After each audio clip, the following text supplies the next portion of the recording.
Whoa. That was a nice, clean intro, was that not, gentlemen? That was a beautiful intro. Wow. It was righteous. It was a righteous intro. Good. Hey, we got nice new name tags and everything. We're styling and profiling everybody. Oh, nice. Yeah. Like the Nature Boy. Yeah, yeah. Wait, Woo! wait, why is my name so small? What do you mean? My name's smaller than everybody else's. How come? Hang on, let me check real quick. Oh yeah, he's right. Why is that? Oh, I'm sorry. It's okay. So I selected for the name tags to be linked to the popularity of people in the group. So, Chris, unfortunately, you're not as popular as the rest of us, so your name shrank down. But throughout the podcast, it could enlarge if your popularity increases. So this is to incentivize us to be on all the time. You know what I mean? To like just excite the people watching, just to be there for them, just to be in the moment for them. You know what I mean? Jazz hands and shit. Jazz hands. Yeah, lots of that. People love jazz hands. Yeah, sing and dance, breaking a song and dance. You should just do this the whole Hello, time. Baby, hello, my honey, I'm on my home time, girl. Yeah. That's gonna work out really well. I guarantee it. It's gonna, Oh, Daddy it's gonna- boy, Oh, boy.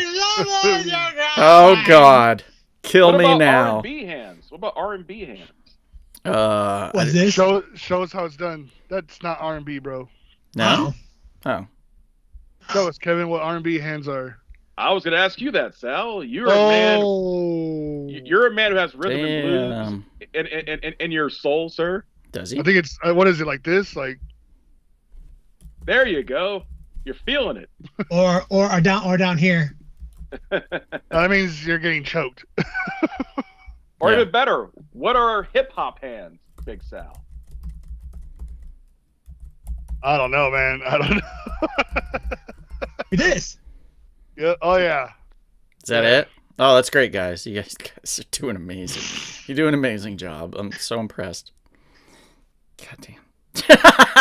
I'm so impressed. Okay, so I've posted, so we are live. Kevin, what are we talking about tonight? Let's do the intros and talk about what we're talking about. All right, let's get down to it. Let's get it on. Let's get it on. Good morning, good afternoon, and good evening to everyone in the 24 time zones on planet Earth. Mm-hmm. Welcome to the most sometimes dastardly. I thought you were going to say disastrous. No, God. no, Damn. no. Nice to be It did, right? It felt like he was saying Dastardly disastrous. and always competitive live stream on YouTube. We are known as Rumble Pop. And now I'm going to introduce to you I my can't do that. co-hosts and co-conspirators. First, we start with that handsome man from the great state of Ohio. He is Bruce Campbell's #2 fan. He was the 2000 Kent State University's Mr. Beefcake. Oh, And he was voted October of 2023 most desirable man of North Hollywood, California. Oh, wow. Hey, that's great. But don't be fooled by that skinny body and that face, because if you disrespect DC Comics, he just might pop you in the mouth and give you one powerful, ugly black eye. Ladies and gentlemen, give it up for the man who's always socially lubricated. He is the original Don. Don. Thank you. Next, we go to that beautiful Lone Star state of Texas in that righteous central time zone. Mhm. We go to a man who's originally from that beautiful state of Michigan, a man who is considered one of the most learned men in America today. He is a man who will lay his educational hands upon students to make sure that they get a great education. Not that they on them. Not on them. No. Metaphorically. Oof. Metaphorically. This is Not going physically, downhill. Metaphorically. Make sure they get a great job on Hollywood, Broadway, or the independent Hollywood circuit. Boulevard. No. Well, you know what? If What? they do that, no, not Hey. like that. Not like Hey, well, you that, know what? man. Being a mascot is a job. Yes. You can make money being a mascot. Yep. And think about it.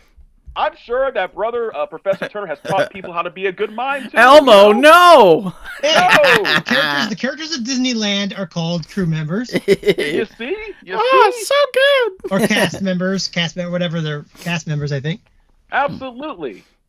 So he's going to make sure that they are taken care of, that they're employed in some capacity in these great 50 states or even overseas in some cases.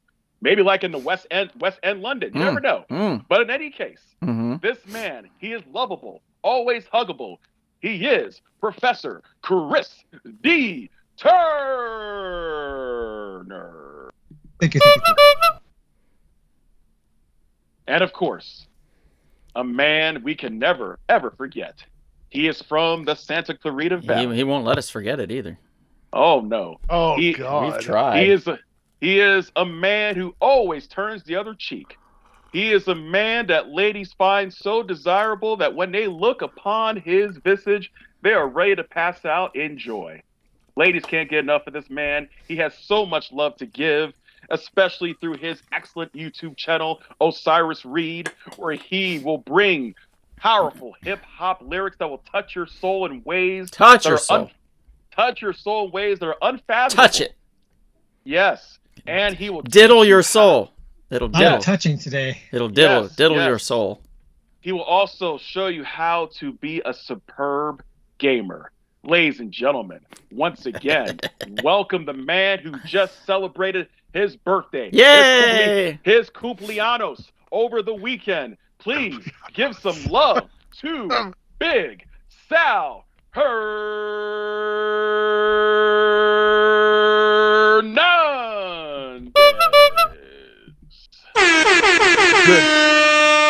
Excellent. And of course, I am your humble servant, Mm-hmm. your humble podcaster, Yes. the Grand Master of the Jedi and Vulcan Arts, Very humble. your Supreme Chancellor, Brother Kevin. Don't forget Klingon. Well, that's true. Tonight, brothers and sisters, we're doing something unique. We're going to discuss the best television rivalries today and yesterday. So many classic TV rivalries.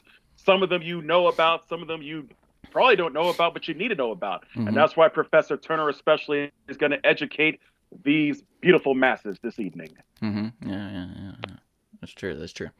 Yep. And before we get started, let's talk about our sponsors. We do have a few sponsors. Kevin's wearing the hat. I have one of the beer bottles here. It's Splattered Frog Brewing Company, Froggy Style American Lager, or Amber, American Amber, actually, which is, I think, kind of a lager. I don't know. Amber, I think, is a little different, but it's great. It's delicious. It's tasty. This is my favorite one from them.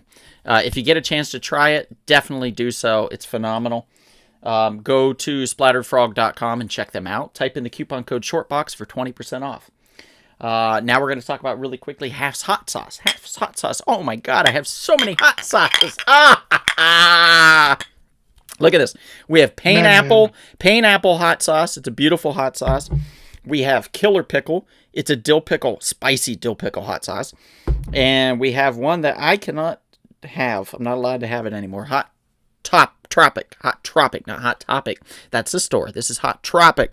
This is a tropical hot sauce that makes me hiccup too much, so I can't have it because it's super hot.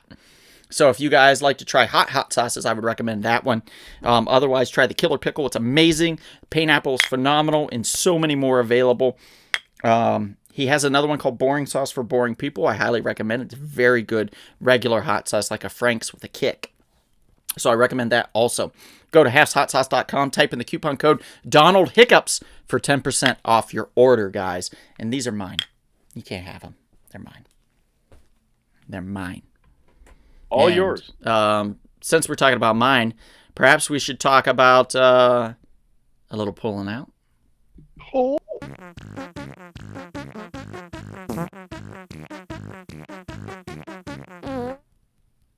Hello, guys. Hello. This is the segment where I do a little pulling out for you. So what that means is I pull out some comic books to talk about them. That's all. Don't be a pervert. Hey, Janet. Janet just popped in. How are you, Janet? Good to see you. Hi, Janet. We are going to talk about a few comics. This one's been out for a little while. This is called Horror #1. This is Justin Jordan wrote this one, and Bram Revel did the artwork for this. The art's actually really great. It's stylistic. It fits the comic very well. Horror is a story about the horror in this town, and that is the spirit of cleansation, the cleansing spirit of vengeance. I don't know. It's like the Ghost Rider, and he's not nice. He's the worst Ghost Rider, because if you're impure, he will cleanse you, and by that meaning he'll take your head off. He's not a nice dude. So this is just getting started with the horror and talking about the town, the spirit, and the people involved. It's actually pretty good. I'm enjoying it. I'm definitely going to check out the second issue, so if you get a chance, check out the horror. It's from Boom Studios. Check it out. Next one, Image Comics came out this past week here, Petrolhead, #1. Now, I would say this is Judge Dredd mixed with some Mad Max and probably, what could I say, a little bit of Fast and the Furious peppered in with some Transformers. So lots of family then. What? Yeah. So, yeah, it's about this character named Petrolhead who, after the world kind of went to shit, they just decided, fuck it, we need to entertain people. So they created these robots and put them in cars to race each other. And if the robots exploded or the cars exploded, it didn't matter. The only problem is the world was going to shit because of global warming. And they were using these robots that raced cars that were run on petrol. So you perpetuated the issue, but at least people weren't bothered by it, until they figured it out.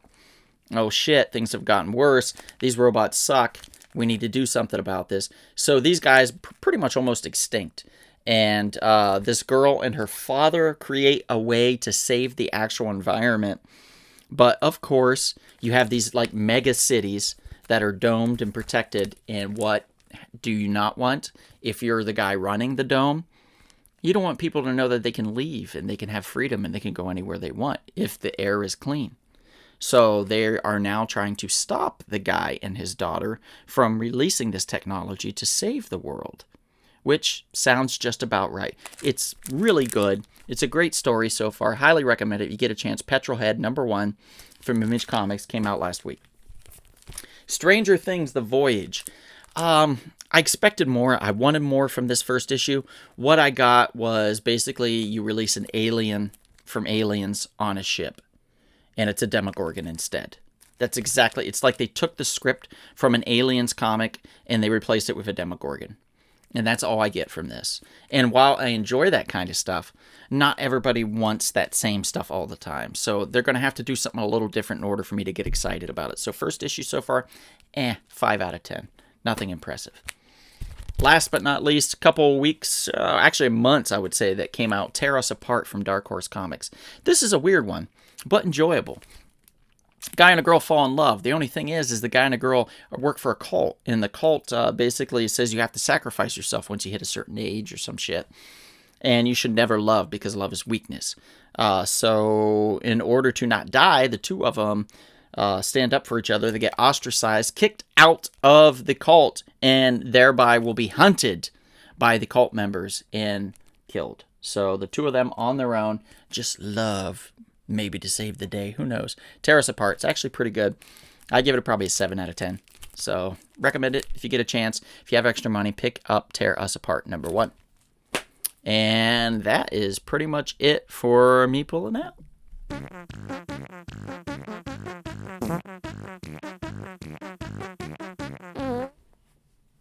Donald. Woo, yes. I think your votes are a little. I think they're a little off. I think they're a little rigged. I don't know what you mean. Hell You yeah, are not wait. the most popular person in here. Okay, Nobody so loves you as more I than me. described it earlier, guys, our name tags are populace-based now. So the most popular person will have the larger name tag, and as others become unpopular within the live feed, their name tag gets smaller and smaller until they finally just disappear from the feed, which can happen, unfortunately. So I would tread lightly for you guys. It looks like I'm doing amazing. I mean, look how big and full and supple my name tag is here. Look how deliciously large He said supple. that name tag is. It is full, guys. It is full. Look at that. Man, Look at that. You I might as got well really bad- put a couple plums on there. You know what I'm saying? That They're- thing is huge. really bad name tag Evie right now. Yeah, I bet you do. You're teeny tiny. Sal's is even smaller. Poor son of a bitch. Yeah. God damn. All good. All right. So, really quickly, Mom and Dad popped in. Everybody say hi to my mom and dad. Hi, Mom and Dad. Hi, Mom and Mom and Dad. Pop. Janet's here. Hi, Janet. Gray Garris. So Gray is here. Hello, Gray. Thanks for popping in, buddy. Frank Big just brother's popped finally in. over. Good to see you, Frank. It is, yeah. And Enrique says, hello, all. I'm going to be in and out for this episode. I'm visiting family in the Bay Area. No That's problem. okay. We appreciate it. We appreciate it. We will allow it, sir, because we appreciate you. We will What's allow up, it. Ricky? Hey, Ricky. Ricky Bobby, man, I ain't seen Ricky Bobby in a long time. Ricky, R. Galvez messaged me today, and he's like, who's Richard Barnett, and why hasn't he come and picked up his books lately? And I was like, that's Ricky Bobby, dude. I was like, Ricky Bobby picks up his books when he wants. Ricky Bobby's like the wind. He comes and goes when he wishes. I was like, don't bother Ricky Bobby. And he's like, oh, okay, then I won't call him. And I was like, don't call Ricky Bobby. So, you're welcome. By the way, this is really nice. It's a tropical margarita. Ooh. Yeah, pretty tasty. Salt or no salt? No salt, actually. Yeah, I didn't have time to salt the rim. Who But made the drink? Next time you want to come over and give me a little rim job, Chris, you're more than welcome. Wow. What does that mean? Such a rimmer. We'll talk about it later, Kevin. This is a family show. Yeah, it's a family show. Oh no. Yeah, we gotta keep it PG-13, whatever you're talking about. Family PG-13. show. California Music Box Studios. Hello. Thank you for popping in and joining What's us up, again. Andreas? And we've got some fun stuff. This is like best rivals, right? Basically, is like some of the best rivals. Now, granted, there's a ton. There's a shit ton. And based upon your preference, there can be so much, you know? Like, there's a lot of rivals in television. A shit ton. So we're just highlighting a few, like 3 or 4 categories and 3 or 4 shows per category. So we're only doing a very small amount, but we just want to talk about them. And we are going to be talking about a few others that we're just going to throw in, kind of pepper in along the way, just so you guys know. So we will definitely be doing that. And if we can't pepper them in, perhaps we add a little hot sauce, a little half hot sauce in on that. Which one's the pineapple one? Oh, the pineapple. Yeah, it's this one. Oh yeah, let's use that one let's use that one to, when we. Yeah, when we're going to pepper it in. We're going to pineapple it in. Drizzled it. Drizzle that. I'm going to drizzle it just a little bit. I'm going to see you drizzle You want to put it. so much on it that you're going to regret it in the morning. Yeah, your butthole's going to regret it. And yeah. Oh, Lord. Retro Tech, thank you for joining. Oh. And Ricky says, been working on installing the auto show. Ah, I would have been more excited with the audio show. Hello! But the auto show is cool too. Is that squirrel still there that goes on the jet skis and they pull him around in the pool? Or is that a different show? Might be a different show. But I remember that squirrel. He used to get on the skis and shit. That was cool. Anyway, let's talk about some of these rivalries. Yeah, thank you, Kevin, for me brain farting and forgetting what the word meant. First and foremost, we are going to discuss cartoons. That's right, guys. Cartoons. Cartoon rivalries. And you cannot have a cartoon rivalry without some of the best. Now, we talked about this. We talked about Roadrunner and Wile E. Coyote. Great rivalry, right? Mm-hmm. And I love them, but I feel like it's the same all the time. You know what I mean? Like, Wile does something very intricate. Roadrunner somehow finds a way around it. Wile ends up setting off his own traps. Wile gets the one that gets in pain and gets hurt, right? Happens every time. But there's another set of 2 characters that have just as great of a rivalry that's been around probably as long, if not longer, or close to it. And those guys, I felt, and we all felt, bear being mentioned just a little bit more. So we're talking Tom and Jerry. So that's right, Tom versus Jerry. And what do you guys think when you think Tom and Jerry? First of all, I think that they don't talk either, really.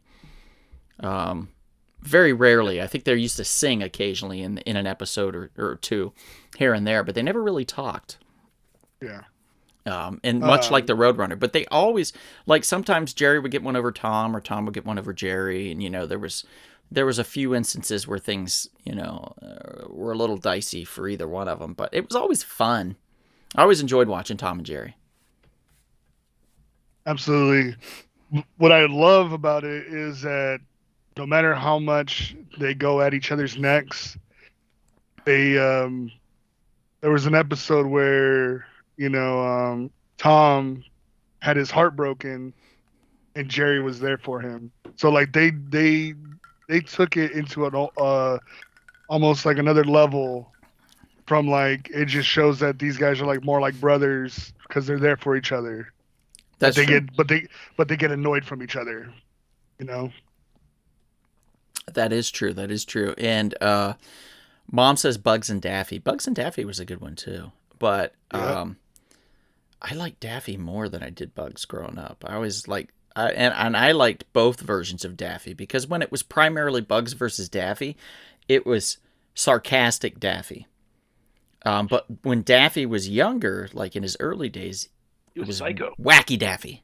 He was Psycho crazy. Daffy. He was off the charts and Looney Tunes. You know what I'm saying? The definition of Looney Tunes was Daffy. Yeah. He was crazy. Yeah. And you could see that in some of the episodes where he was up against Hitler and stuff like that. So I always thought Daffy's episodes and stuff were a lot more fun. But still, both versions of Daffy are quite enjoyable. Grace says, great, though Tom was unfairly painted as a villain when he's only acting on instincts. Yeah, that's true. But like Sal said, there was a few instances where they did get along. And they did find a common ground, which you didn't always see. Like I was saying with the Warner Brothers, it's very cut and dry. It was this character versus this character, and that's all it was. That's what it was. But with Tom and Jerry, there was a little more malleability between the two. There was a little more, there was anarchy, sure, but sometimes there was peace and patience. And that was always fun. And I think they liked throwing that in for that reason. Louis De Los Santos says, oh man, didn't they have an episode where Tom and Jerry were going to unalive themselves? Oh, wow. Unalive themselves? You I mean think kill? he's trying to use a more technical term. Give me that technical term, Kevin. If one was to, say, jump off a bridge intentionally. You think so? Yes, Did that yes. happen? Really? I don't I remember don't know. that at all. I don't think so. It's possible. I mean, I haven't. Maybe I've seen a lot of them, but I've probably forgotten as many episodes as I've seen. I'm gonna be real with you. It's been a minute, but I love Tom and Jerry.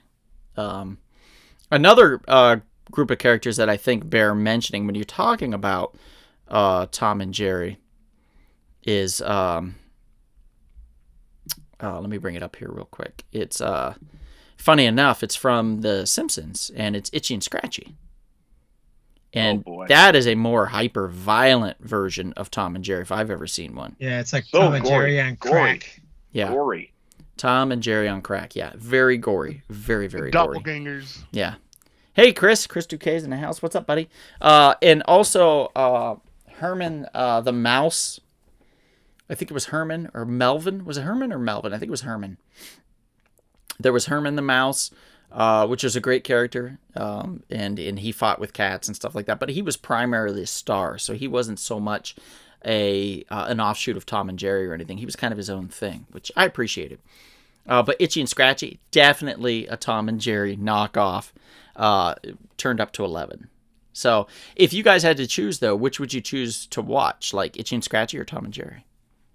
Well, sometimes I have a twisted mind, and I may enjoy Itchy and Scratchy a little bit more. Definitely Itchy and Scratchy for me because I love gore. Sal? I love both of them, but I'm more old school, so I would go with Tom and Jerry because they just have like a more catalog of Itchy and Scratchy. I'm going to agree with you there, Sal. I do appreciate the old school.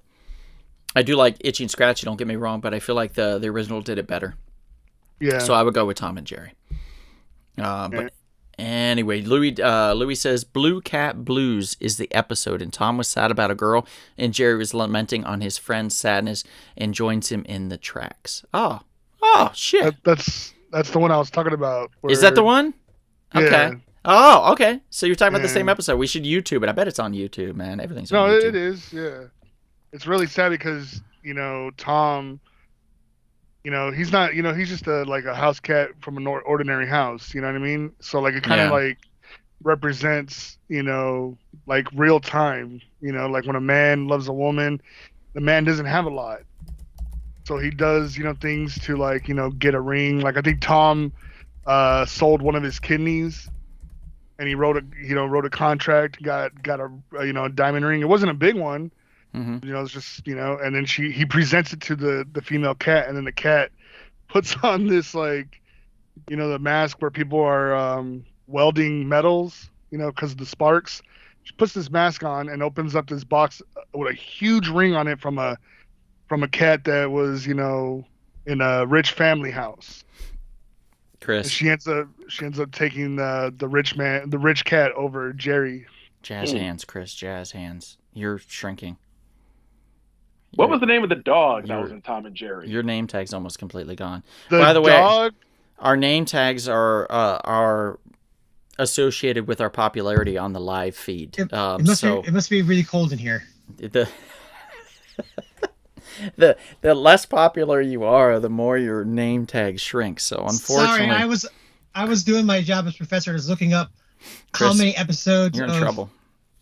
I was looking up how many episodes of Tom and Jerry there were compared to how many episodes Itchy and Scratchy were on The Simpsons. Uh-huh. I mean, 166 episodes of Tom and Jerry, most of them being theatrical shorts, and we had 80 episodes of The Simpsons that Itchy and Scratchy were in. So about half of the amount of episodes.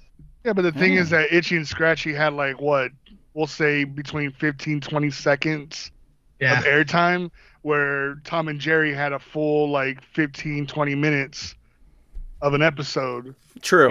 Itchy and Scratchy didn't have a lot of time. I'll give them that. Yeah. But yeah, Tom and Jerry, I think Itchy and Scratchy would get old really quick if you had to watch a lot of it. I'm gonna be real with you. I think it would get old really, really quick. If you really wanted something like Itchy and Scratchy, there's already an anime called Happy Tree Friends. It's just like Itchy and Scratchy. Oh God, you're not wrong. You're not wrong. Yeah, I remember I'm that. not. It was insane. Yeah. It's very insane. Louis says, sorry, very dark, but I like how Jerry does care about Tom. No, don't be sorry, man. That's great. Like, it's great that you knew that and you looked that up. We appreciate that. And Frank said the atrocities that Itchy committed against Scratchy were similar to what Jigsaw did to his victims. You are not wrong, sir. That's true. That's You true. are not wrong, sir. Chris says Ren and Stimpy were up there with shock value level animation. I can't disagree with you there.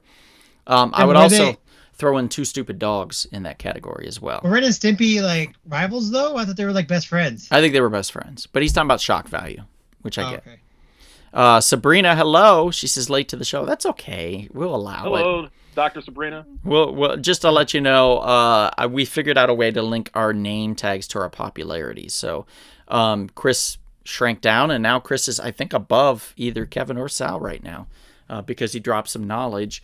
And I don't know, people are loving me right now, so I've stayed roughly about the same, which is great. Which is great, it's so great. Thank you guys, I appreciate you very much. Happy Tree Friends is terrifying, says Chris Duque. Your name will shrink when Sam comes online. You're not wrong. Oh, yeah, she's not here right now, so I'm safe. I'm safe. I'm in a good spot. Let's talk about the next one, okay? And let's bring it up right now. We're in the comedy section right now. We just talked about Tom and Jerry and a little bit of Scratchy. Let's talk about another one that has some really violent tendencies, and is it's an old school show. There really wasn't any violence between the two, but they just did not like each other very much. Well, actually, one didn't like the other, and the other one really liked the other one, so it was a little weird. But we're talking about Sexy Ned Flanders and Homer Simpson. Good old Ned, a righteous man. Yeah. What was the deal with that episode? Why was Homer, so attracted to Ned Flanders at one point? I don't... that is...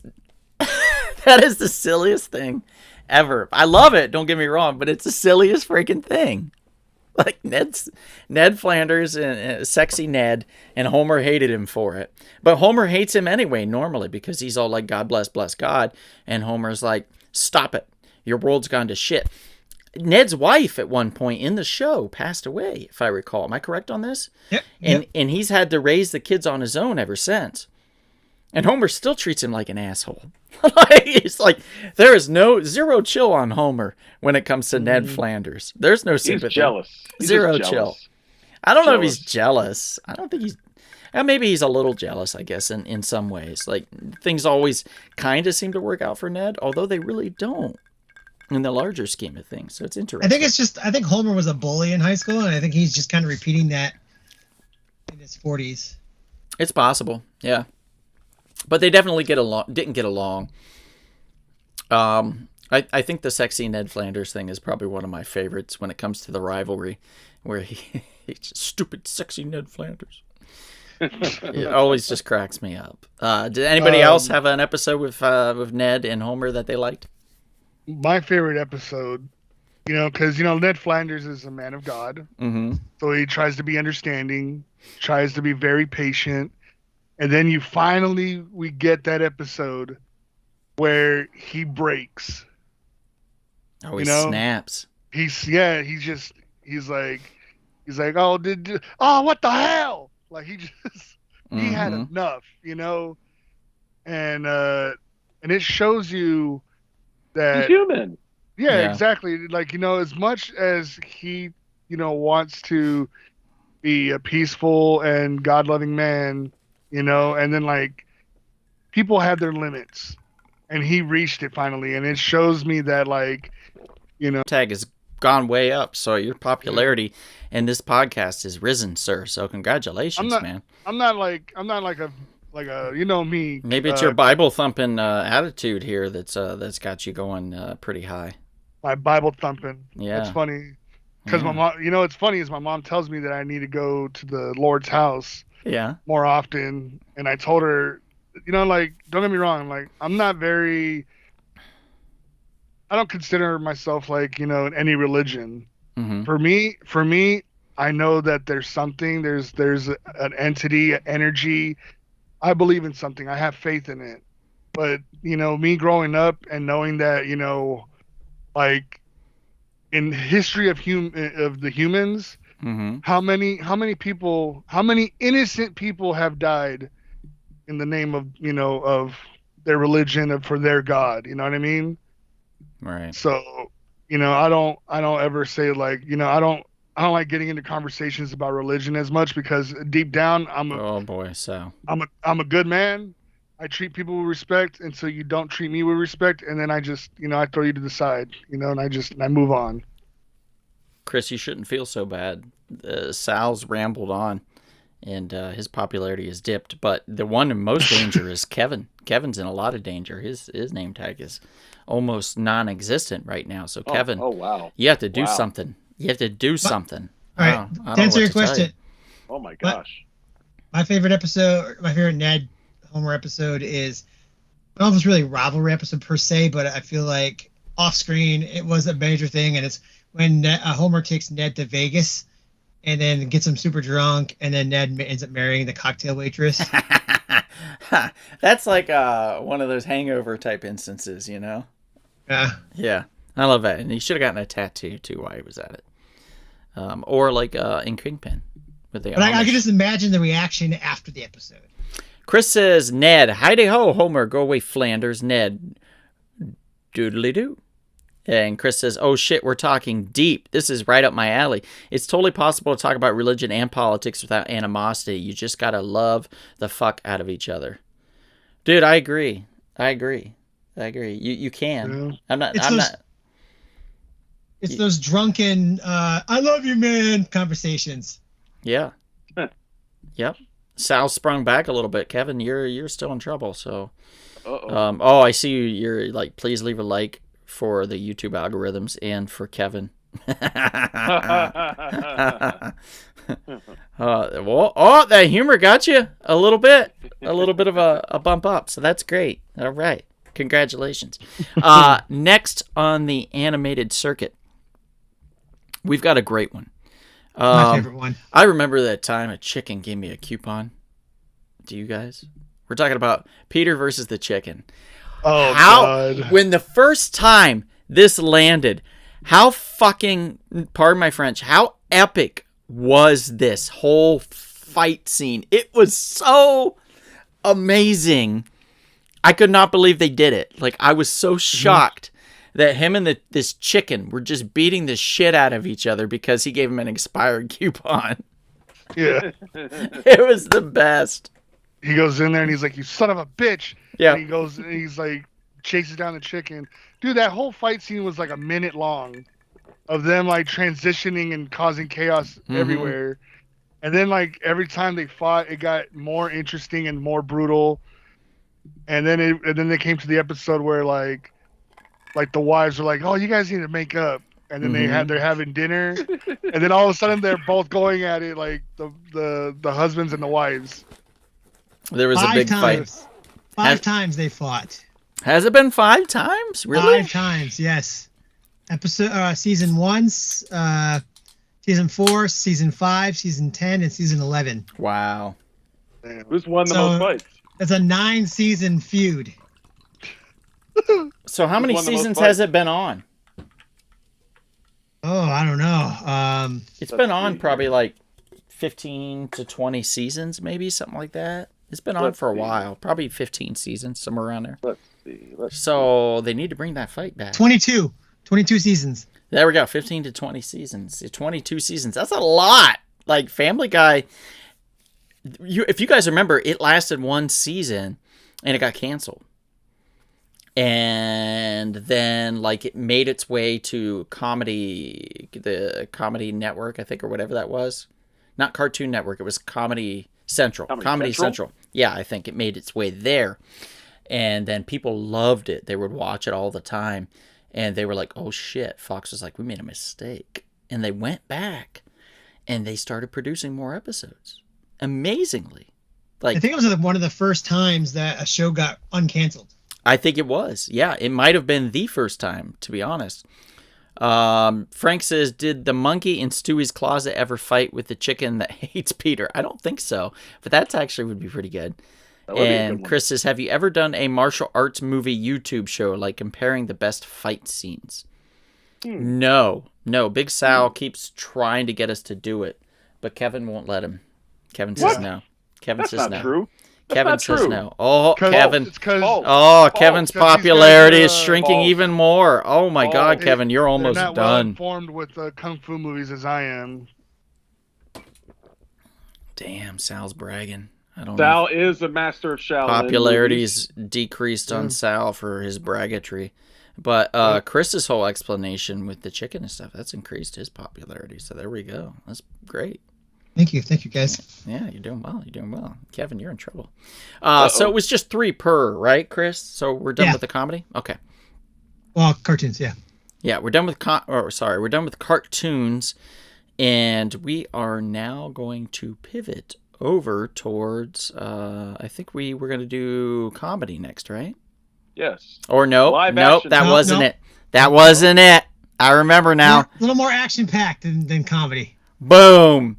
Wrestling. Oh. As in pro wrestling? If Ward was on, Ward, you messed up. You should have been on, dude.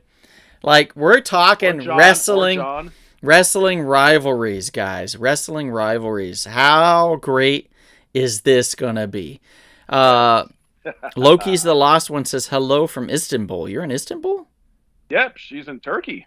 Wow. Ah. You see, we're now It's not Constantinople. I'll tell you that much. We're worldwide now, brothers. We're worldwide. How about that? If I ruled the world. Yeah. Okay, so great. So we're talking wrestling rivalries. These are some great ones. Let's start off with one that's a group. It's a group of wrestling rivalries, if I can pull this one up. If I can pull it off. It is something great. It is the NWO, the New World Order, versus the WCW. This is basically what made WCW. I'm not kidding. 90s, yeah. WCW had a bit of popularity with the Four Horsemen and shit like that, right? They had some popularity. But when the New World Order, when NWO came into effect, it went through the roof. Mm-hmm. And WWF, at the time, I think it was still WWF, they got worried. And rightfully so. Because WCW was putting out great content. And this was part of that. NWO, who were the members? Kevin, take it away. Well, of course, you had Hollywood Hulk Hogan. Yes. Was he a founding member? No, well, technically, So start from the no. founding members. Okay, I'm sorry. Let's start off with the founding members. Kevin Nash and Scott Hall. Go. There you then go. That's right. They had to recruit the secret third member. Yes. And, of course, it was Hollywood Hulk Hogan, turning heel, shocking people, leg dropping Macho Man Sting and Lex Luthor. It was the most shocking thing ever. Yeah. It broke the TV. It broke the early internet. It did. Yeah. It broke the TV. It broke the internet. And God rest the soul of my grandmother. She had passed away 2 months before that happened, and she was a huge Hulk Hogan fan. And I can only imagine, had she lived a little bit longer, how she would have. If I would have had to tell her, Grandma, Hulk Hogan's now a bad guy, she would have been brokenhearted. A lot of kids cried I know. at that show. I was pissed. Let me tell you. Oh God. It was Bash at the Beach, right, Sal? Yeah, yes, it was. It was the match between Hogan and Macho Man, and then Kevin Nash and Scott Hall. They all came out, and they're like, I thought they were gonna, jump Hogan, and then all of a sudden, like Hogan, like does a special move on Macho Man with the other two, and it shows that he joined the NWO right then and there. Everybody was booing. Dude, they were even throwing things. Yeah, that's the first time I've ever seen that. The first time I ever seen him throw trash into the ring. People were pissed. People were angry. Upset. They were angry. And I remember watching this because my brother was like, whoa, what's going on? And I was like, dude, he just turned into a bad guy.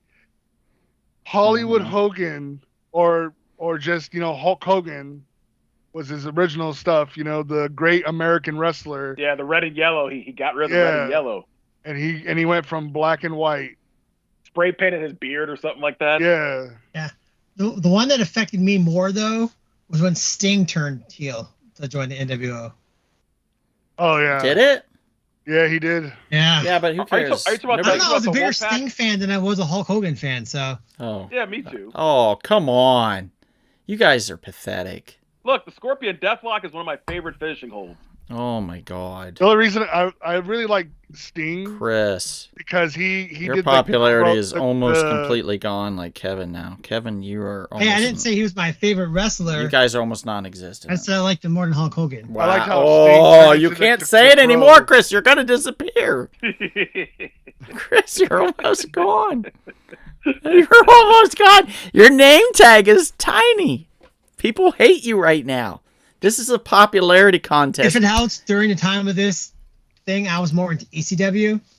Oh yeah, I'm from that area too, the Northeast. ECW was awesome. And I was a Rob Van Dam fan. Oh yes, I love Rob Van Dam and Sabu. Sabu. Another Oh, good, man. yeah, another. Okay, Actually, Chris. my brother took me to Chris, an you come back. ECW match. Oh, you did? Yeah, it was actually in Hollywood. It was in, I think it was in 1998. Was that when they were doing like some there had some rivalry with this West Coast promotion? I can't remember what it was called at the top of my head. Yes, yeah. I don't remember the promotion of what it was, but dude, I'll never forget. Sabu did a front flip to the wrestler. Dude, they were like 3 feet in front of me. Wow. Yeah. They almost hit you. Ha, They Chris, almost- I they do? almost hit you. Chris What I is do, I was just like, shit. Chris says, give me one sec here. Frank says the NWO was proof that guys in their 40s and 50s could pass for gang members. Damn. Chris says WCW because it's the organization that I think is closer to when WWF was popular. And Sal, it looks like somebody is sleeping right behind you under the white blanket. LOL. He's not wrong. It does look Yeah. like there's somebody sleeping back there. Yeah, don't worry about her. Oh, he finished her. He's got to dump her later. Yeah. Dump Sal, the was body. it XPW? Was that it? Yes, it was. It was, yeah, XPW. So it was ECW versus them. since we're going back in time, right? We're going back in time. We're starting at at later stuff with the WCW and the NWO and stuff like that. We're going to go next with a rivalry to beat all rivalries. We're talking about Shawn Michaels Brett Michaels. Yes, Brett Michaels. Monday Night Football. Yes. For Monday Night Football, we're talking Shawn Michaels and Bret the Hitman Hart. Oof. Oh man, Montreal Screwjob right there. Which one did you guys prefer? Who was your preference? I was a Hart Foundation fan, so yeah, I'd probably go with Bret Hart, slightly to Bret Hart, because he was just a technical master in the ring. Yeah, I would go with Jim the Anvil Neidhart, but I guess Bret Hart was cool Jim. too. I guess he was cool too. Anybody want? What if I just dropped in a name? Owen Hart. If I just dropped it. No, too soon. Too soon. Nah, Too it's soon? not too soon. What's wrong with you, man? That's evil. I know. I'm sorry. I remember how horrifying it was watching that show. Yeah. And seeing that happen. Yeah. I saw it happen too, and oh my goodness. That poor son of a bitch. Yeah. Yeah. Heartbreaking. No No pun intended. It was heartbreaking. His character was badass because he didn't give no shits about who was in front of him. That he just wanted to win and he wanted to be world champ. I get that. And Yeah. Sal, you know what's really sad? Had he lived another year or so, he could have matches with Chris Jericho. Oh yeah. Dean Malenko, of course. The evil hated Chris Benoit. He would have some great matches with those guys. Yeah. Yeah. You see what Eddie Guerrero. Oh my Stephen God. Paul, by the way, Stephen Paul has just popped in. He says, "Let's see who has the best Ric Flair impersonation." Rolex wearing.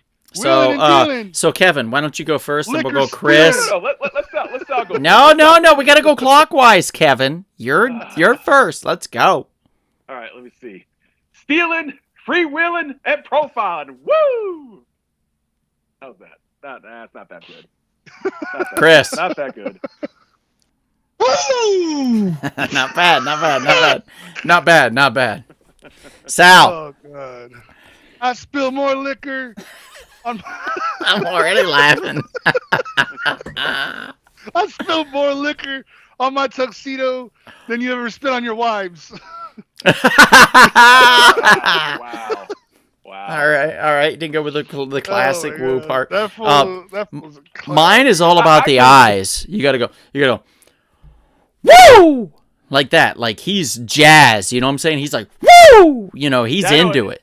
I know. It's like he was coked out in the 80s and 90s. Oh, he was totally coked out. Of course he was, Kevin. They all were coked out. They all were, but he had a lot of Have coke. you not seen Ultimate Warrior's promotions? Oh yeah, he was definitely coked out. Dude. He was definitely coked out. Load the spaceship with the rocket fuel. And what are you Piper? talking about? Roddy Piper. Oh, His was the best. And I love the... You like coconuts? You want some coconuts? Yeah, You want some coconuts? Jimmy the Superfly Snook. I got some coconuts for you right here. Oh, right there's your coconut. Actually, Yeah. Superfly Jimmy Snuka looked like he was out in space somewhere. Like the look in his eye. Oh, yeah, he was kind of out of it too. Let's be realistic. Okay. So... talk about this screw job. What? The Shawn Michaels Bret Hart screw job. Oh, I was going to move on to the next wrestling. Oh, okay. We can move on. Yeah. Anybody that doesn't know about the screw job, look it up. It was probably the most real kayfabe rivalry in wrestling. It was like a real life wrestling feud, and that's really insane what happened. Take a look at it. He wanted to retire as a champion, and Vince McMahon did not want that. Yeah.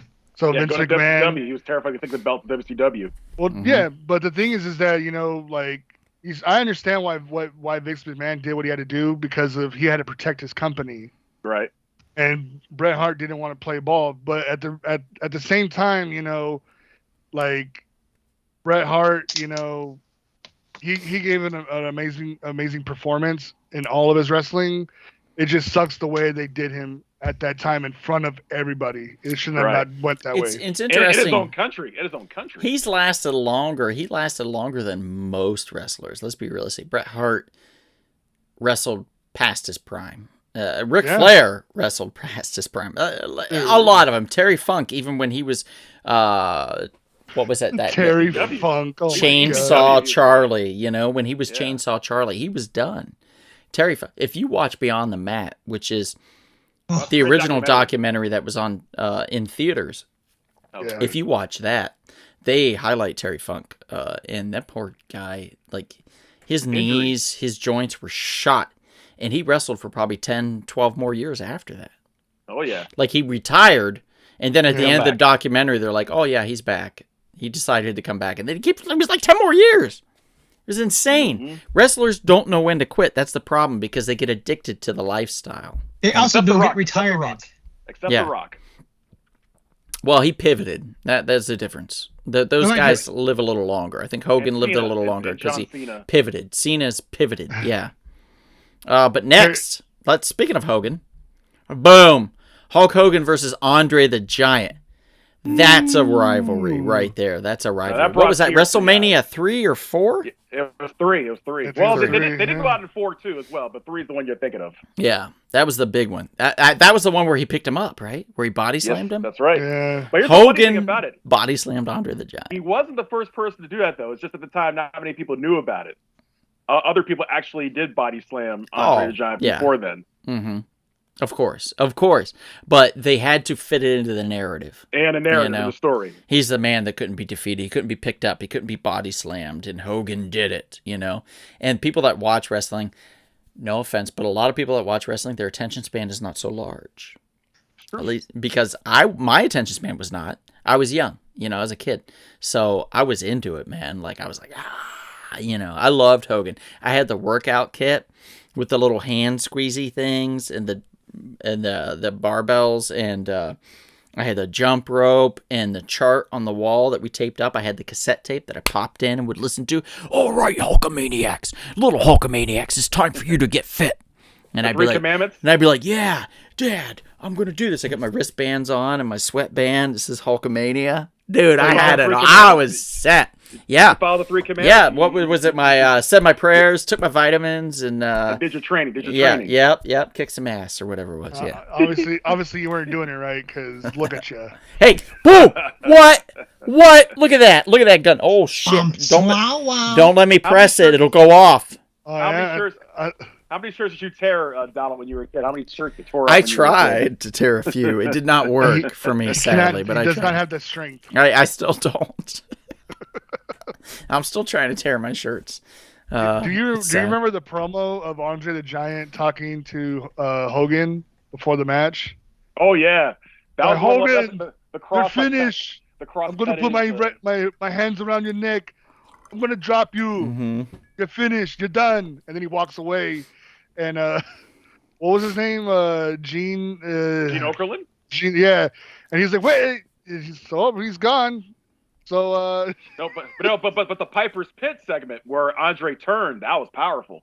Oh yeah. Oh dude. Hogan, he tore his shirt off and he cut his chest with where his cross was. It was crazy. Chris just mentioned this. Anyone else here have the rubber action figures with a big ring and everything? I didn't have the ring.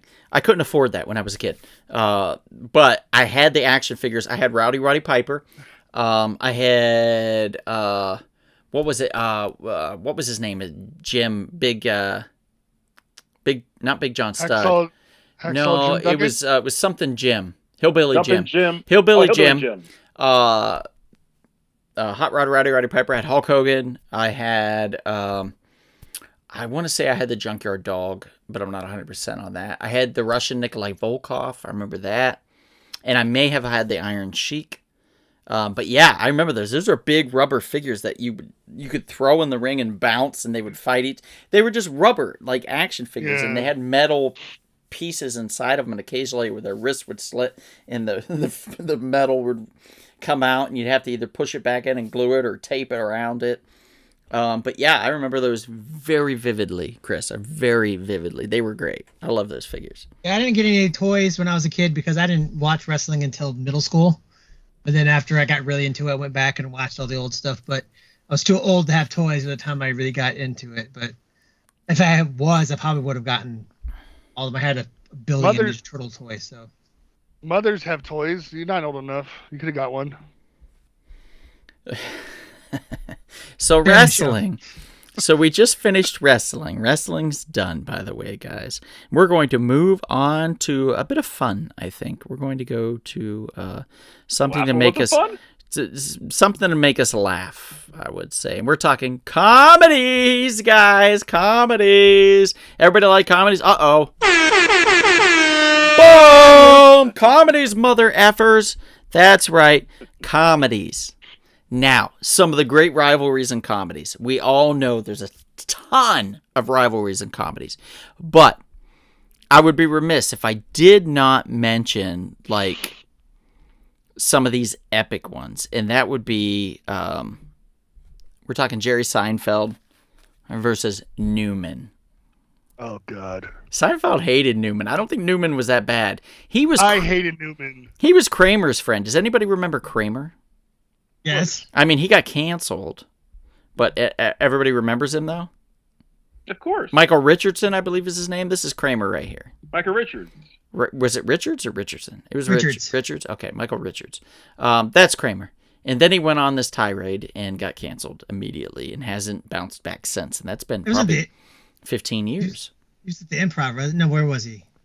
It was Comedy Store, yeah. Was it the Comedy Store or the Laugh Factory? I felt like it was the Laugh Factory. Laugh Factory, maybe. Okay, what's Laugh? Where was on Sunset? The one on Sunset, whatever. Laugh Factory. Well, they're both on Sunset. So yeah. I think it was the Laugh Factory. Laugh Factory is the bigger one, so I think that's where it was. Yeah.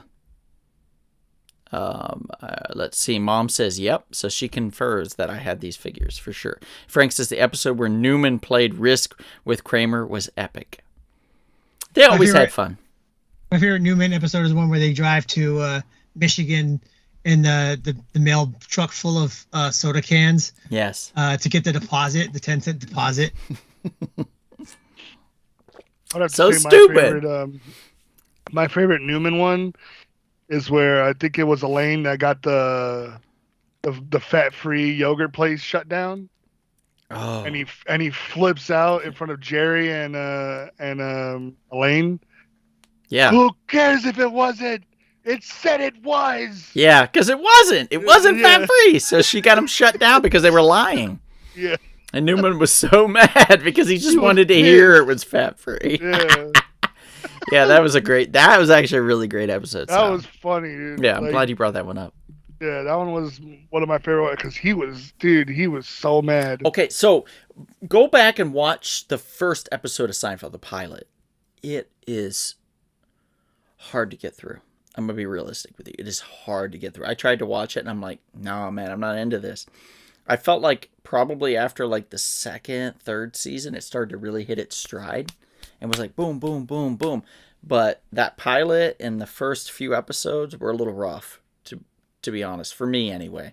There's a lot of complaining. I don't like people to complain in general because I do it.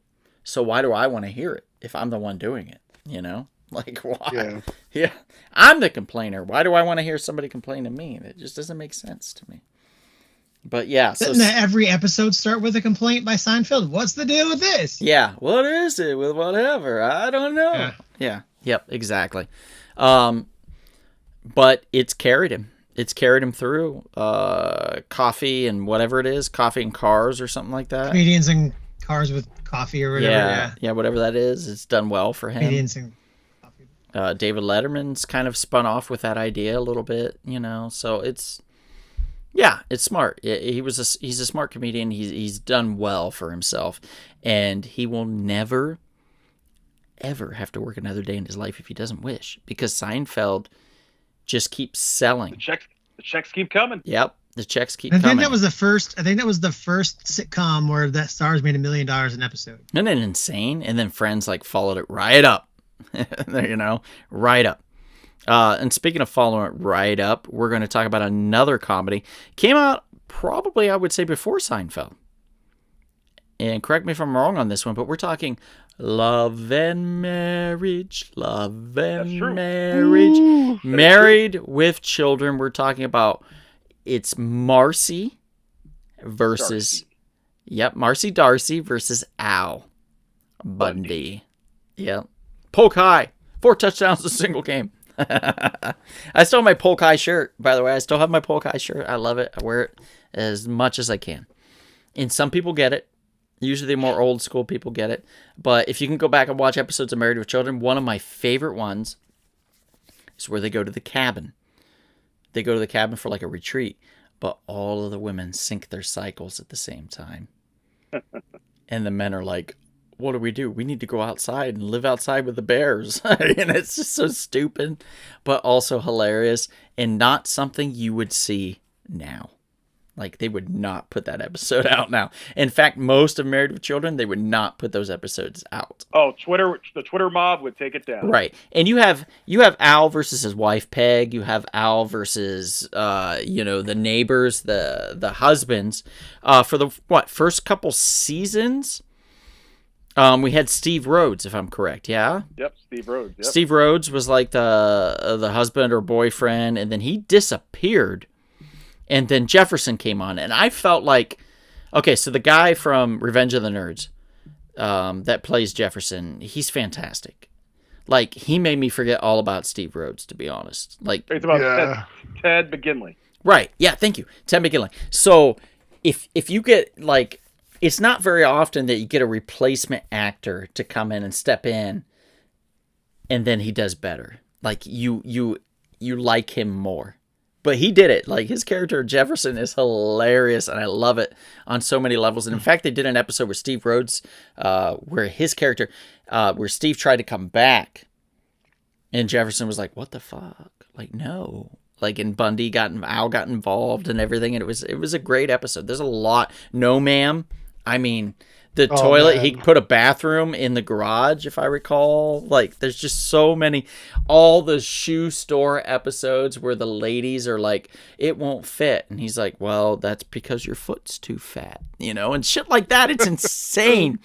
He would just insult the shit out of people and get away with it. Yeah, Married with Children, a classic. And Marcy Darcy versus Al Bundy is in fact, they hated each other on and off screen. Like, they did not get along at all. Really? I didn't know about off screen. Yes, they did not get along at all. So this is a true rivalry, a true butting of heads, clashing of titans, so to speak.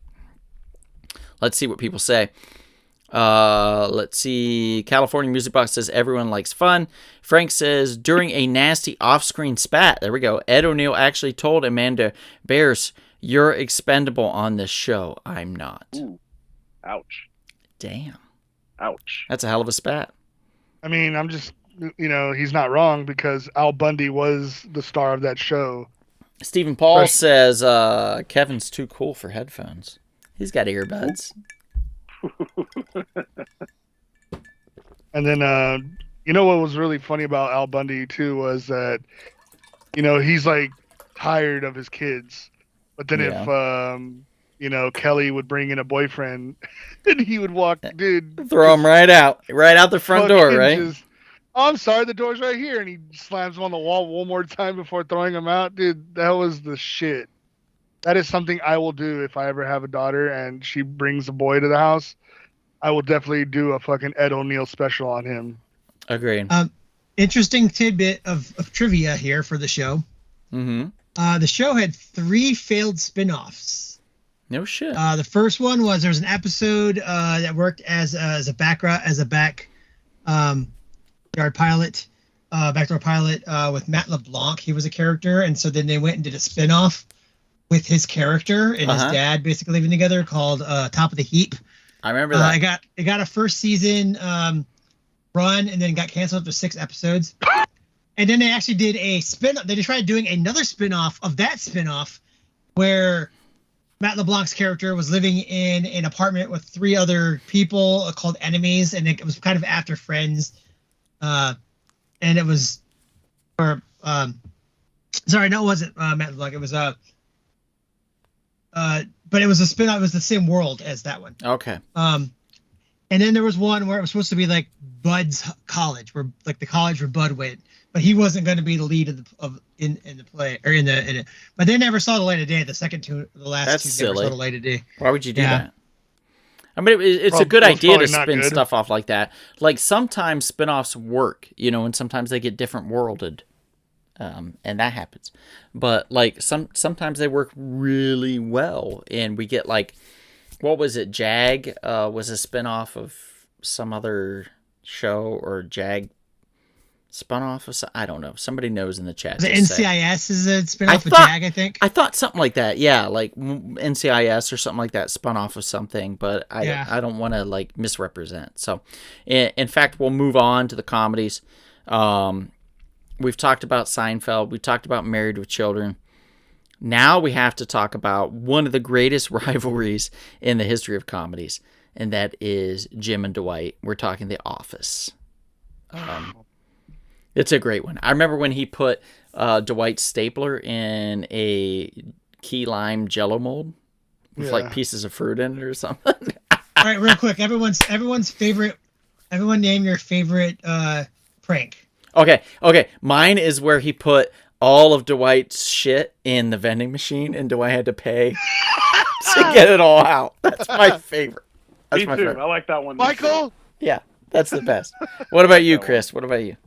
Mine's the one where he hires the actor to play him, the Asian actor to play him. Oh yeah, that was good. Yeah, that's a good one, Jim. I That's a think great it's one. hilarious. Great one, yeah. That's confidential information. You should not know this.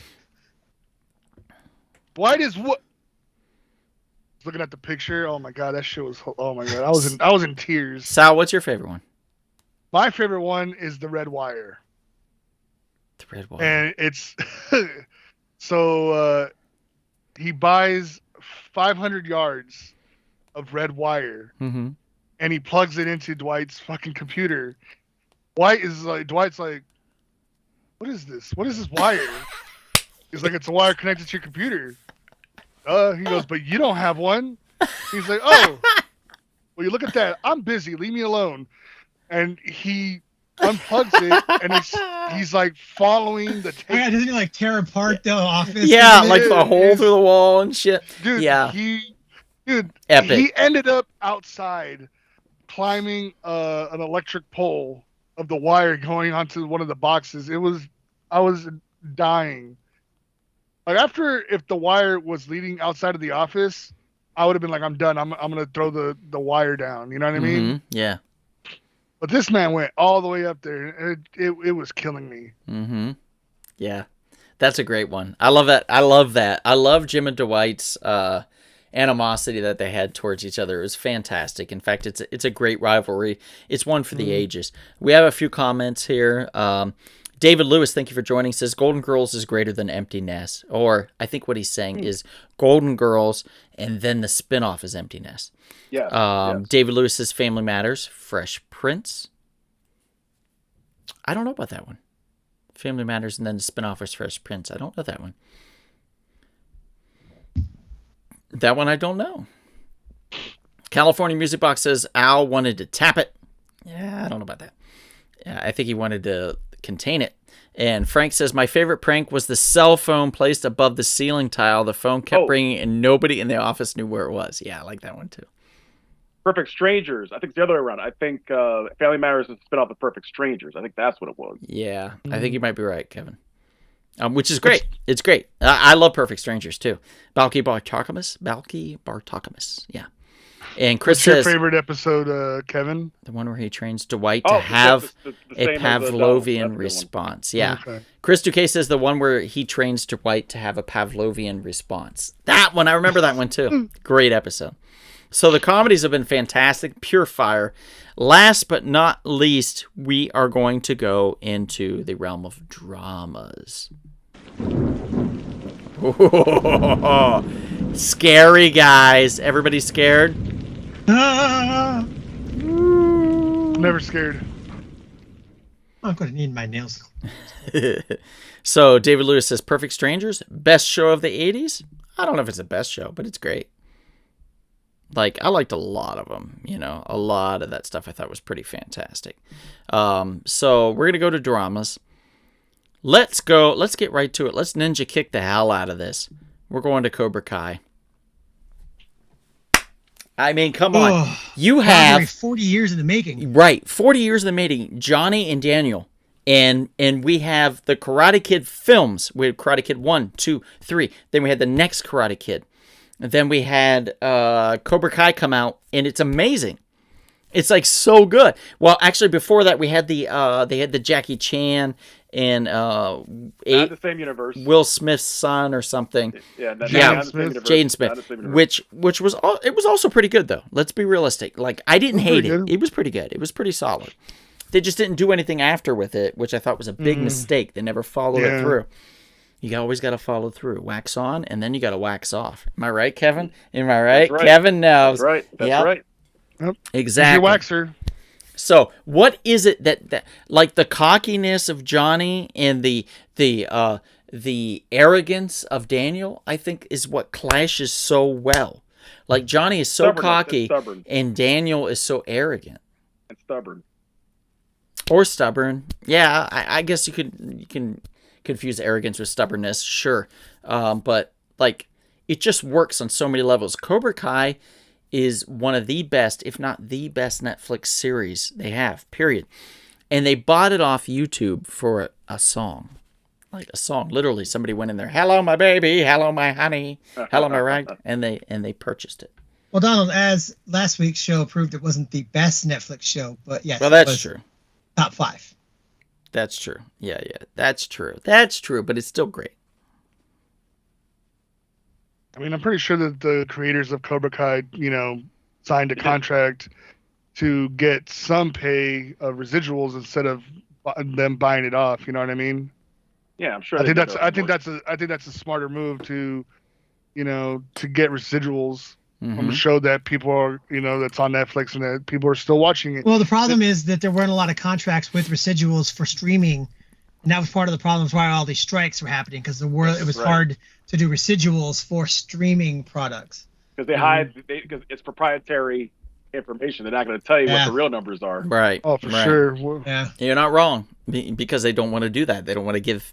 Yeah, it's dirty. It's dirty pool is what I would call it. Frank says, what irritated me the most about the original Karate Kid was that Allie's parents liked Johnny. Allie's dad wanted her to get back with Johnny. Because Johnny as we found out in the series, he kind of came from money in a way. His mom Yeah. married a rich guy. There's stability there, which I Yeah. kind of get. And Johnny actually, as we've learned in Cobra Kai, wasn't an asshole really. He was just led to a different path, which is unfortunate. And Miyagi said that in the first movie. There's no such thing as bad student, only bad teachers. Yes, you're right, but 100%. wasn't he a bully in high school? Well, Yeah, because his friends but- were kind of. Well, I mean, because Daniel was narrowing in, he was like dialing in on Trying to his steal his girl. girlfriend, Yeah. yeah. So that Well, I mean, ex-girlfriend. Territorial. yeah, but ex-girlfriend, still, actually. like it's like leave her alone. It's Well, just wasn't she going to him? no. No. He went after her right away. Like he saw her and he wanted her. Like he was the thirsty I one mean, for sure. all is fair in love and war, right? Oh my God, Sal, you're a whore. I didn't know it until just now. Sal's a I'm- whore. I'm not a whore. You are though. Sal's a I'm not whore. He's a whore. All right, now that we've established that, let's move on. Sal's gonna break some bad. What? We have. Anyway, so yeah, the rivalry boiled up so much that it became a war between two freaking dojos. Oh yeah. Especially the dojo of the fried chicken place versus the meth dealer. That We're dojo. switching topics, okay. Yeah, we did. But that's all right, Chris. I appreciate your enthusiasm for that. Yeah, we are talking about Walter White versus Gus. Gus Fring? Fring. Yeah. Yeah. You know my goddamn Pollos name. Hermanos. Best Hermanos. death scene in the Pollo history of Hermanos. TV. Fantastic. Pollos hermanos. That's what I said. Pollos Hermanos. It's Say it fantastic. right. I did say it right. Shut up. Shut your mouth. Shut your whore mouth. I'm not a whore. But when Walter White declares, I am the one who knocks, we knew it was over. This is the story of, like, the deconstruction of a good man. and it's the saddest story you'll ever watch. Excitedly so. It's hard to explain, but it's very good, and it's very sad too. And David, by the way, when you said Danny is too self-righteous, yeah, I totally agree in the chat. Absolutely. Gus is one of the best villains, like on TV, like period. He's so great that he's been playing that same character in every show he's been in since. He became a major part of the spin-off show. Plays on the Yeah. Mandalorian and Yeah. the Boys too. Yep. And The Mandalorian and The Boys is his same character, just in those films or shows. And it's fine. Let me ask all of you, when you started Breaking Bad, Mm-hmm. I always hear people saying, "Oh man, like I can't get past episode Wait, 1." Sal, do you mean like Breaking Bad as in we started the show, or we started like Yeah, so kind of someone, cooking our own meth, like doing drugs and shit? No, so Because I don't want to talk about that on here. Yeah, no, I'm not We'll talk about that later. Okay. I'm talking okay, about what I'm talking about Ah, is yeah. that. Cool, So cool. recently, my sister was telling me that She did. that she watched the first episode of Breaking Bad, and then she told me I can't get into it. Like I didn't find it, like it wasn't for me.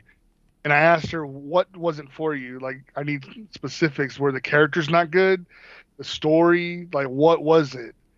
And I told her, I'm like, and not only that, you really shouldn't base off a show from one episode. What you should do is do a whole season, and then you could give me, your, what you think of the show after watching the whole season. Because when I watched the first season, I was hooked, and it kept getting better and better. Like him transitioning into like this drug lord, Mm-hmm. doing it behind his like, all-American family. Yeah. So that was that any, like, have you heard, like, was the first episode that bad for you guys? I was hooked from the first episode. I mean, I was hooked, yeah. The acting was so phenomenal in that first episode. I was hooked. I was like, I need to see what's next. Superb. I rented the first season on DVD from Netflix. To get into the show back in the day. That's how old I am. Back when Netflix had DVDs, people. So I watched the whole first season. Oh, Jesus. Okay, so Stephen Paul throws something out. He says, late night fist fight in a dark alley. Xena Warrior Princess or Laura Croft the Tomb Raider? Come on, man. It's Xena Warrior Princess. Xenon. All Of course. day, Warrior every Princess. day. I mean, there's no exception here. Like, Tomb Raider of what? She ain't raiding shit. She's dead. For a fist fight? All you're gonna hear in the dark, all you're gonna hear is la, la, la, la, la, la, la, la, la, like that shit, and that motherfucker's throat is slit, and she's dead, done. It's over. You know what I'm saying? God damn, man, that's an easy one. All right, so Chris says, do you guys remember Bryan Cranston in King of Queens show as the neighbor? No. Yeah. Remember So- Malcolm in the Middle. Breaking Bad. Everybody says Breaking Bad is the best drama of all time. Everybody agree? I don't know. I kind of think Better Call Saul is better. I really like Better Call Saul. And the reason why I like it is because there's always a tinge of hope. And with Breaking Bad, there's no hope. That's the thing. There's no hope. So I think I'm going to agree with you, Chris. I do prefer Better Call Saul over Breaking Bad. But they're both great. Kevin, Sal, what do you think? I like Breaking. I haven't really started Better Call Saul yet. I should start it, but for Breaking Bad, what really draw me into it was when he gets robbed for the first time by Tuco, right? Yeah. Yeah, and then he shows up. He's like, "You owe me my money," and he's like, "Oh, you think you're gonna walk in here and ask for your money and this and that?" And he shows him a little crystal. He goes, "This isn't meth," and he fucking throws it down, and then it shows It a explodes. camera. Oh, And it wait. shows a camera on the outside, looking at his like hideout, and everything blows up. Oh, yeah, there we go. Yeah. Sorry. And then all of a sudden, you just see Walter White walking out of that explosion with his money. Yeah. It Oh, really it's was like that- genius. The fact that they integrated that science, that Exactly. chemistry with it, I always appreciated.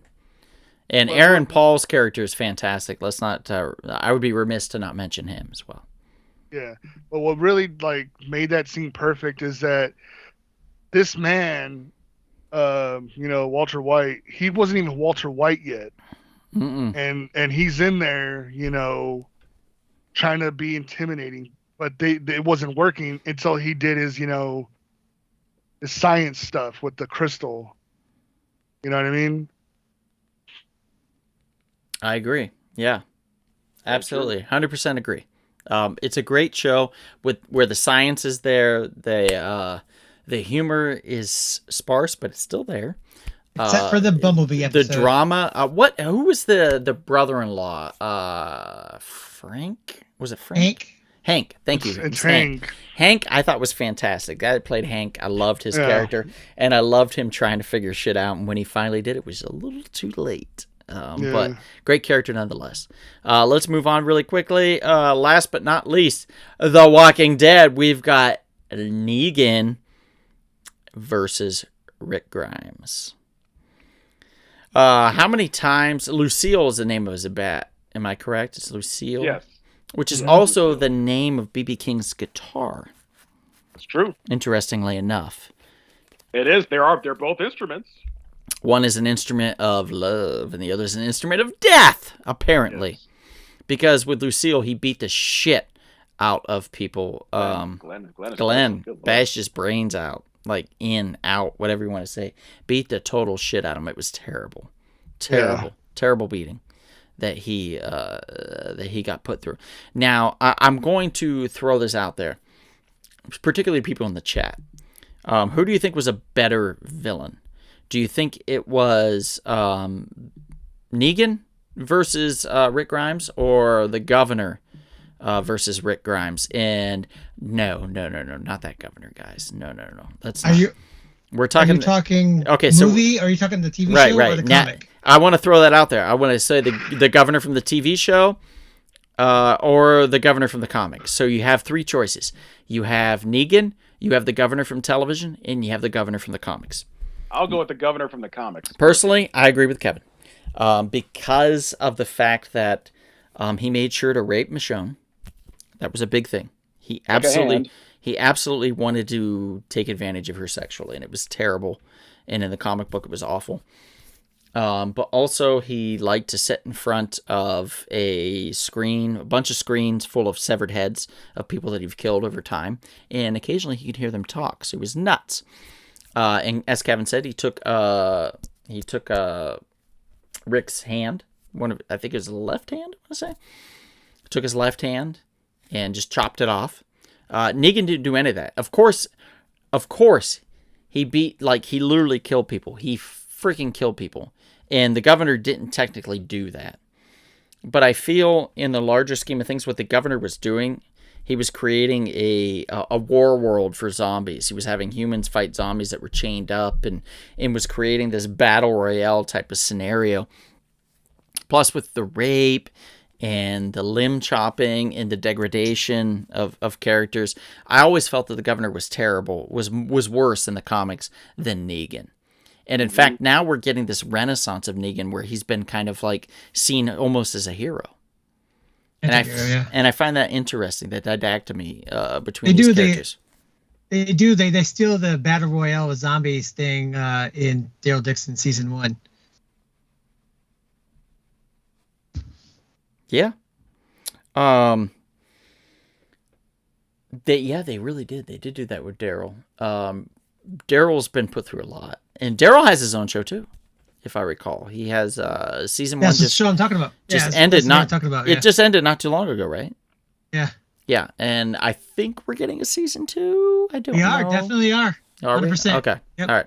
Now, the Governor from the TV series, I felt was unfortunately miscast. Anybody agree with me on that? Or... Yeah, 100%. Yeah. Oh, yeah. First of all, where the hell's the mustache?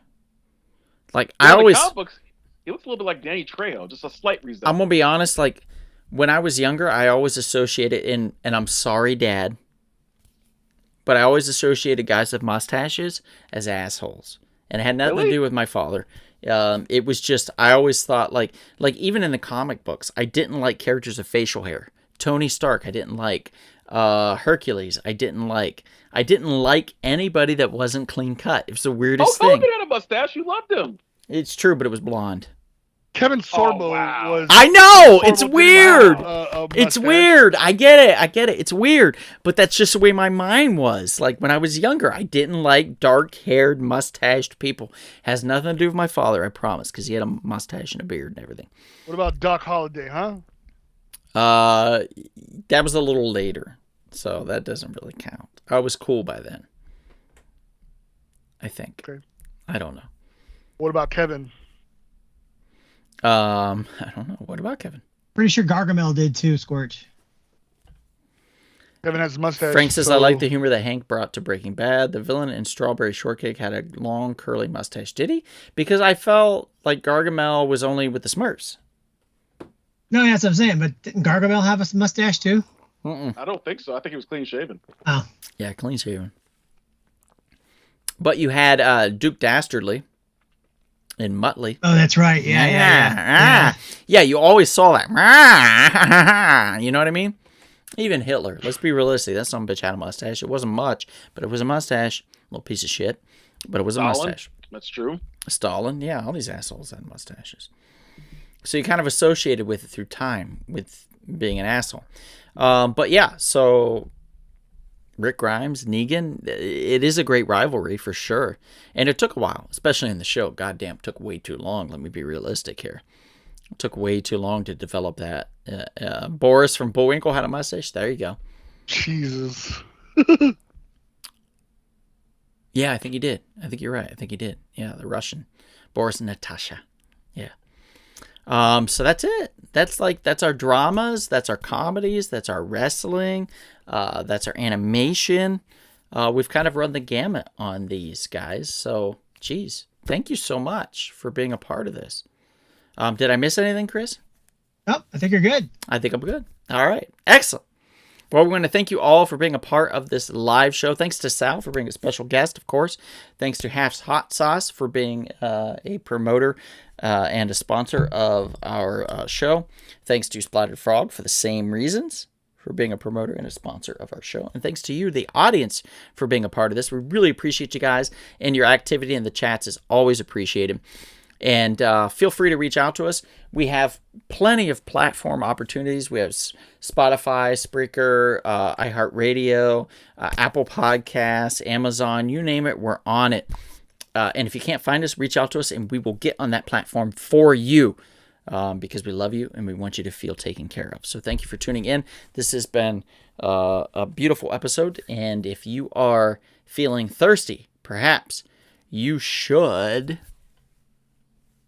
Have a competitive and sometimes antagonistic rumble pop. That's right. Good night, everybody. Appreciate you.